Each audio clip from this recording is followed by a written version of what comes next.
And point number 2 says all of the revelation, the entire vision would completely fulfill in John's time. The entire vision would completely fulfill in John's time. And I know completely and fulfill have the same meanings, but I purposely made that redundant to emphasize the point. It would completely fulfill, and those two words mean the same thing, right? However, we will see how that happens. Revelation chapter 1, verses 3 to 4 and 11, John 14, 21 to 23, Luke 21, 27 to 28, and 31 to 32, Matthew 26, 18, and John 7, verse 2. So we want to go back to our Bible and check out Revelation chapter 1 again and verse 3 and 4. Okay, verse 3 and 4. Blessed is the one who reads aloud the words of this prophecy, and blessed are those who hear and obey what is written in it, because the time is near. All right? John to the 7 churches in the province of Asia. Grace and peace to you from him who is and was and is to come, and from the 7 spirits before his throne. All right, so let's also read verse 11. It says there, saying, write on a scroll what you see and send it to the 7 churches, to Ephesus, Smyrna, Pergamum, Thyatira, Sardis, Philadelphia, and Laodicea. Okay? Those who, let's go back up here to verse 4. Verse 3. Blessed is the one who reads aloud the words of this prophecy, and blessed are those who hear and obey what is written in it. Those who would be blessed by what they read, those who would hear the words of that prophecy, and those who would keep the things therein, those to whom those events were at hand, were those who lived at the time of those 7 churches in the province of Asia. Okay? This prophecy, notice, though the blessed is the one who read aloud the words of this prophecy, not these prophecies. This prophecy. This indicates that the entire vision was one prophecy from start to finish. It was not to be divided up, subdivided, and extended, some for the 1st century, some for the 2nd century, some for the 3rd century, some for the 4th century, some for the 15th century, some for the 18th century, some for the 19th century, some for the 21st century. No, it wasn't supposed to be like that. It was one prophecy, and those to whom, the 7 churches to whom it was sent to, were to be blessed by reading the prophecy, by hearing the prophecy, by obeying what was written in it, because the time was near. So the entire thing was near to them from start to finish. From chapter 2 to chapter 22 was near to the churches, the 7 churches in the province of Asia. All right? Consider John chapter 14, for example. John chapter 14, for example. And we read verse 21 to 23. It says there, whoever has my commandments and keep them is the one who loves me. The one who loves me will be loved by my Father, and I will love him and what? Reveal myself to him. So the revealing, according to Christ, the revealing of Christ to his people began in John's time. For it was to his disciples, of whom John was one, that he made this promise to. First made it to them. They were the first recipients of that promise. Now, since Christ made the promise first to his disciples, is no way you're going to tell me that he did not keep that promise, but he's going to keep it to people who live generations later. He must have kept it for them. I'm not saying he will not keep it for us who live in now. Yes, because Christ manifests himself to us also in the spirit, right? His presence is there based on events that are happening in our life. We perceive him. But I'm saying it must have been to them first. Okay? So the revealing would have its fullest revelation. That's what the word apocalypsis is what the word revelation mean. Its fullest revealing would happen at his parousia, or the presence, the apocalypsis of his parousia, the revealing of his presence, the revelation of his presence. In him, as we go on to let's continue verse 22 now. Judas, not Iscariot, asked him, Lord, why are you going to reveal yourself to us and not the world? Okay? Now, if I were to put this in for example, let's see the Berean literal Bible. It says there, Judas, not Iscariot, says to him, Lord, then what has occurred that you are about to manifest yourself to us and not the world? Notice, this was a coming or a manifestation that was not going to be a bodily manifestation, because he was going to manifest himself to his people, his disciples, but he was not going to manifest to the world. So it had to be an invisible manifestation. Again, one that requires a sign to be detected, to be perceived, right? Or signs as may, according to the circumstance. So Jesus answered and said to him, if anyone loves me, he will keep my word, and my Father will love him. And we, that is, Christ and his Father, will come to him, individual, personal, and will make a home with him. So this is what the presence of Christ to the disciples was, to bring the Father, the presence of the Father and Christ, to the disciple, to the believer, to be with them, right? But to the enemies of Christ, it was to bring judgment and destruction. Okay?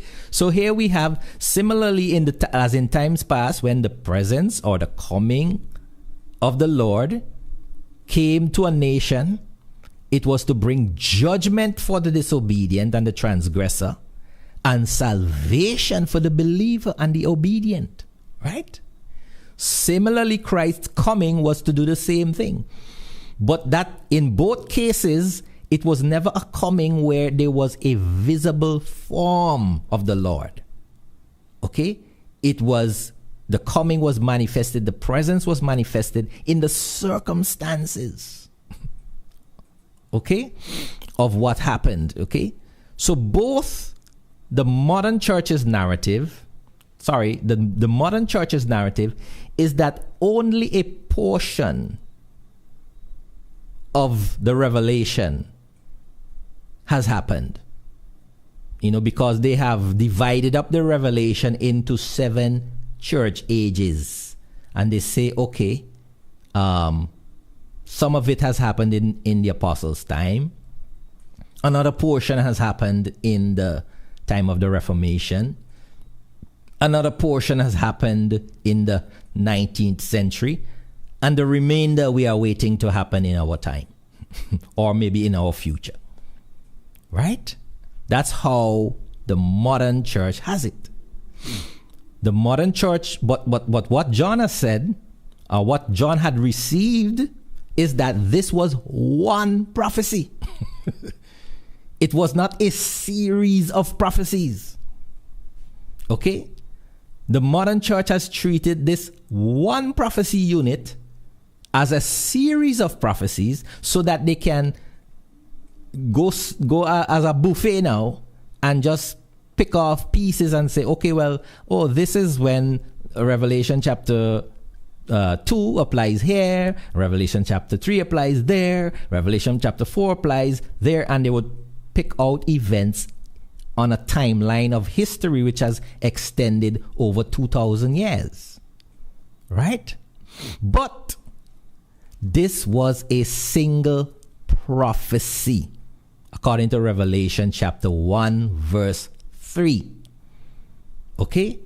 So it must be witnessed, all of it, by the people living in John's time. It must have been witnessed, all of it, by those living at the time of the 7 churches of Asia. All right? So, for example, let's look at Luke 21, verse 28. Luke 21, 28 says there, and let's go back to our brain study Bible there. It says, when these things begin to happen, stand up and lift up your heads, because your redemption is drawing near. Okay? So when the events of the Revelation, these plagues and the catastrophes and the calamities were coming upon Judea and Jerusalem, and all the people of Israel were in fear and turmoil, the remnant, Christ said, they should lift up their heads. Why? So that means their heads would have been down. Why were their heads initially down? Because of the persecution. Because of all of the heaviness of the persecution that they were under. Christ said, lift up your heads. Why? Because your redemption, your salvation is drawing near, right? That tribulation which you were experiencing is about to be removed. It is about to be turned upon those who were persecuting you. All right? So at that time, verse 27 is what I should have read first. At that time, they will see the Son of Man. Again, remember, this is the sign of the Son of Man, coming in a cloud with power and great glory. And when these things stand up, okay, so when you see that sign, that sign, the evidence that Christ indeed was the executive judge in heaven, who was orchestrating or executing the judgment on the earth, lift up your head. Right? Because he is going to judge, he was going to judge for them in their favor. Good? Yeah, so that's why their redemption was drawing near. So the time, and let's go down to verse 31. So also, when you see these things happening, know that the kingdom of heaven was near. All right? So remember the kingdom of heaven, where God was taking away the authority from Israel of old and giving it to a new people, which was the kingdom of heaven, the remnant people, or you may say the ecclesia, the church, right? So you know that's where the church would now be established as God's kingdom, and the old kingdom was cast out, right? That time, when you see that, know that time was near, right? Now, if we are of the opinion that this is still future, which means Christ has not yet established his kingdom, which means the church has not been established as the kingdom of heaven on earth, which means the church has no authority to be speaking on behalf of God. Right? If we don't understand that this thing was established 2,000 years ago. Good? Now, verse 32, look what Jesus said. Truly I tell you, this generation, that's the generation of Israel to whom he was speaking to, will not pass away till all these things happen. So the kingdom of heaven was established also in that generation. Right? So notice how it's important for us today that these things have already happened.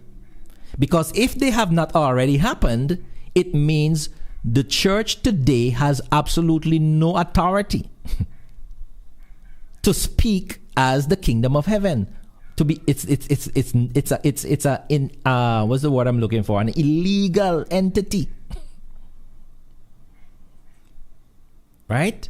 Because you're saying, oh well, Christ did not return, but Christ's return was to establish the kingdom of heaven.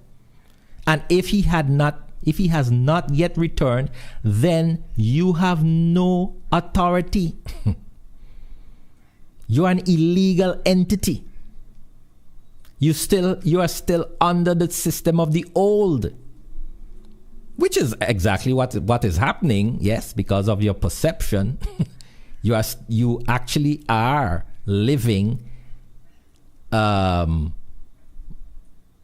the understanding that you are really supposed to be operating in a different paradigm.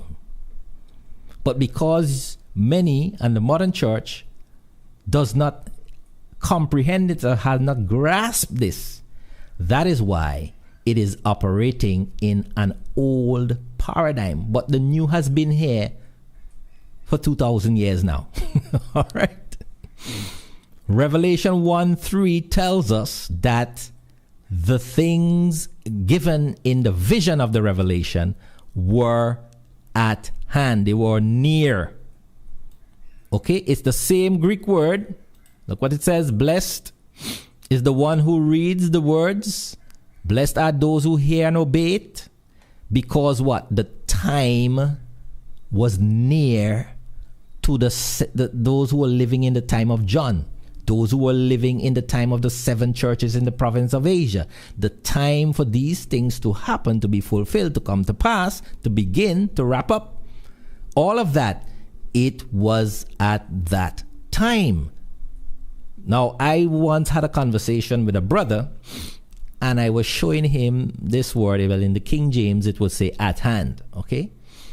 And he said to me, well, what does at hand mean? And I said, well, it means it was near. He says, at hand could mean anything.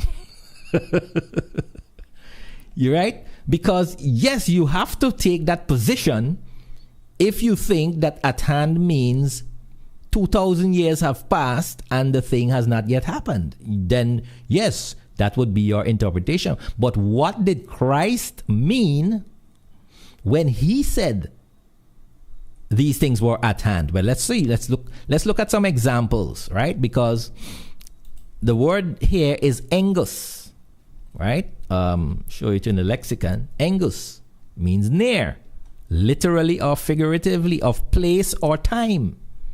So something could be near in terms of proximity. You could reach out and touch it, right? Also, it could be near in terms of time, like it would be here tomorrow or within the next couple of weeks.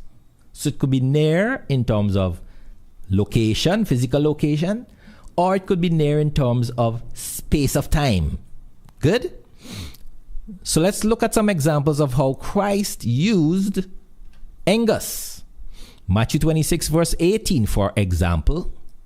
Matthew 26 verse 18. How did Christ use the word engus? Matthew 26 verse 18, it says there, he answered, go into the city to a certain man and tell him that the teacher says, my time is near.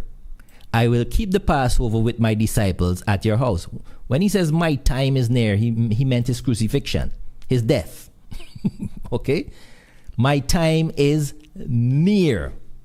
Now, what did Jesus mean by that? It means very soon he would have to be crucified. He would have to die for the sins of Israel. Good? So, was that death still to be, are we still expecting Christ to die on the cross 2,000 years later? Or did he die within that generation of Israel to whom he had come to? He died within the same generation. And he died pretty soon after he said that too.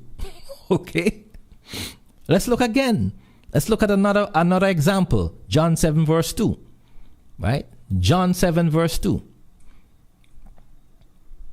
John chapter 7 verse 2. However, the Jewish feast of tabernacles was near. Again, the word engus. That means near in terms of time again. Okay? Probably within a couple of days. It was near in terms of time. And it, again, we could say it happened in the generation of the people to whom Christ lived, with whom Christ lived at that time.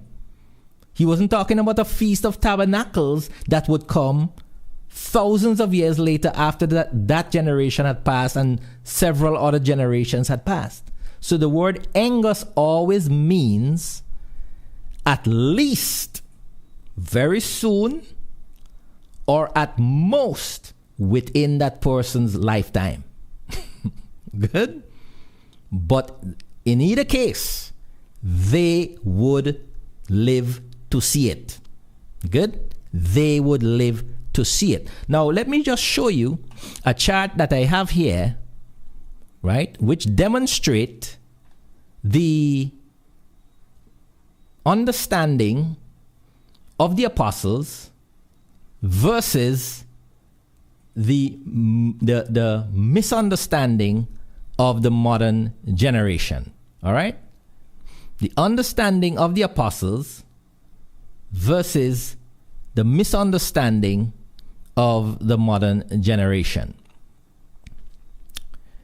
At hand, the apostolic understanding versus the modern understanding. So we have here,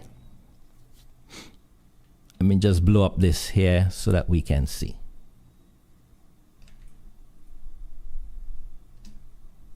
Okay, so we have here Daniel on the left hand side, and Daniel received his visions around the year 550 BC, 550 years before Christ. Okay, and in Daniel chapter 10 verse 14, for example, Daniel was told that his vision was to be fulfilled in the latter days, right? The latter days, or the last days, the final days. That will be the final days of Israel, or the final days of their Sinai covenant, right? Which would be the age of Moses. Good? He was told that the vision was for many days. Many days, okay? He was told to shut up the words and to seal the book unto the time of the end. So in other words, the vision was not relevant to Daniel. It was not relevant to Daniel and the people living in Daniel's time. It would happen in the latter days of Israel's existence. It would come to pass many days later. And that is why Daniel was told to shut up the book and to seal it, because it was for the time of the end of the age. And that would be the age of Moses. Now, so approximately 600 years pass, okay? Approximately 600 years pass, and we have John coming on the scene and receiving the vision of the revelation around the year 66. And John was told now that in his vision that the things were to shortly come to pass, as opposed to Daniel, who was told that these things were for many days later. Okay? But 600 years later, John was told that the things were now shortly to come to pass, and that the time was at hand. And therefore, he should not seal up the sayings, for reason being, the time was at hand. So notice, Daniel was told to seal it up because why? The vision was for many days. It was to come to pass in the latter days, or the last days, at the end of the age. John, who was living now in the last days, at the end of the age, was told that things were shortly to come to pass. He was told the time was at hand. He was told, do not seal up the book, because the time was at hand. And in 1 John 2 verse 18, John also said he knew that it was the last hour or the last time. Now, with all of that said, let's look at the apostolic understanding here now. Right? So Daniel receives his vision around 550 BC. He was told to seal it up. And that seal, it would be sealed for many days. Approximately 616 years, 600 years. Right? All that time, they were still under the Mosaic age. Right? So, but at the coming towards the end of the Mosaic age, in other words, coming towards the last days of the Mosaic age, you had John coming on the scene. Well, Jesus and then John coming on the scene. And John was told now to unseal. Right? Because why? These things were now at hand. In fact, they would come to pass in the space of 3.5 years. That is a short time, right? That was indeed a short time.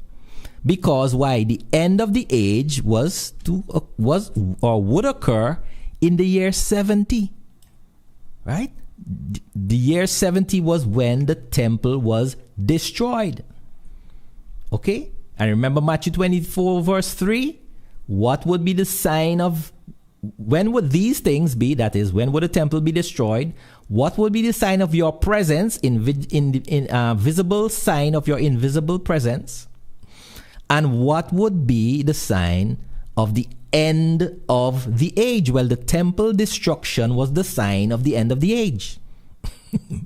Right? So that came to pass a mere 3.5 years after John received the revelation. That's the apostolic understanding. But let's look at the modern church now. The modern church's misunderstanding. Now notice, according to the modern church, yes, Daniel received his vision circa 550 BC, as we said. He was told to seal it up because it would come to pass many days later. That's, yes, approximately 616 years later. And coming to the end of the Mosaic age, we have John and the remnant church coming on the scene to establish the kingdom of heaven. But now we have the vision unsealed,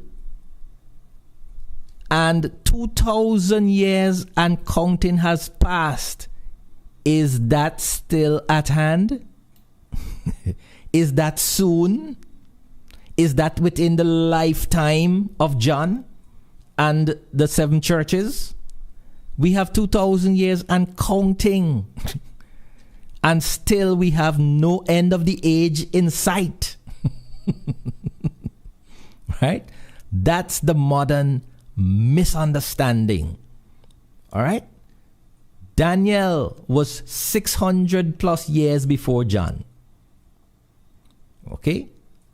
And he was told that his vision would apply, was not relevant to him. It was relevant to those who would be living in the time of the end, those who were living in the last days. Now, John lived in the time of the end. John lived in the last days. John lived in the end of the age. That is the end of the Mosaic age. He was living in the last days of Israel. That was the time of their end. Daniel was told that his vision would come to pass in the latter days, or the last part of the Mosaic age. Right?